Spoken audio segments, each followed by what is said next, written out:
transfer teams themselves, like I mentioned, I've dealt with them personally on a personal level, are always very accommodating and very calm, and they always approach it a certain way, which makes you relaxed and at ease having the team members. For a hospital here in town, and I was picking up this mother, and she was, not doing well, and so the torch came around. I grabbed my phone and I took a photo, and I sent it. Once I met with the family, I said, "Hey, your mom and I were able to meet the mascot, and we held a torch. I took a photo for you." Not, ecstatic about it, and they provided me with their email, and I sent it out to them. Just doing little things like that, and it's not even a part of the service, but it's just something that I knew would kind of warm the family's heart to have that to cherish it for the future.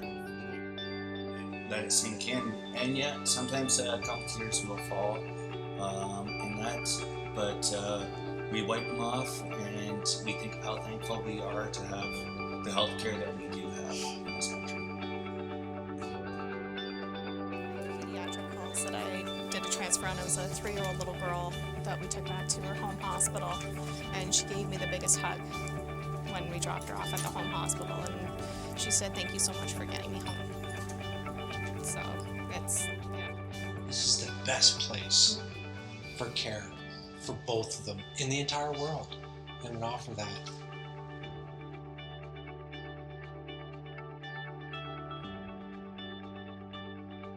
Very important that we met face-to-face in a central location. We met and developed the non-emergency patient guidelines that were used for the SWLHIN, looking at clinical standards, looking at vehicle standards, and what our expectations would be with a non-emergency transport provider.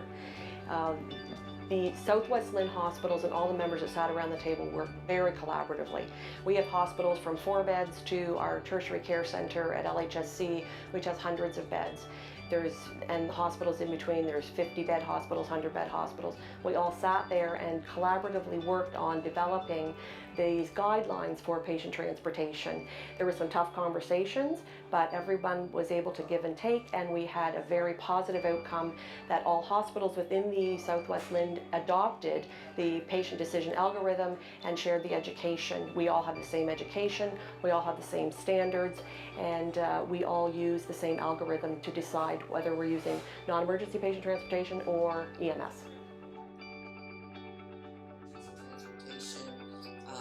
Original team, I think, needs to continue for the sustainability, as you said, because we have to continue to educate. We have to continue to make sure our standards are set and upheld, because it's a slippery slope once you start letting things go. But most of all, what I think that we need with this team is to remember that we partnered with Voyager. It was an experience for Voyager. They hadn't had anything like this prior. London had a relationship ongoing because they were using Voyager, but Voyager was brand new to most of our hospitals. The idea that you had to pay for non-emergent transport was new to a lot of the hospitals as well. So I think we have to keep the ball rolling. I think we have to try to be a little bit innovative and definitely have this partnership. My name is Sam, and I care. My name is Jessica, and I care. My name is Shelley, and I care.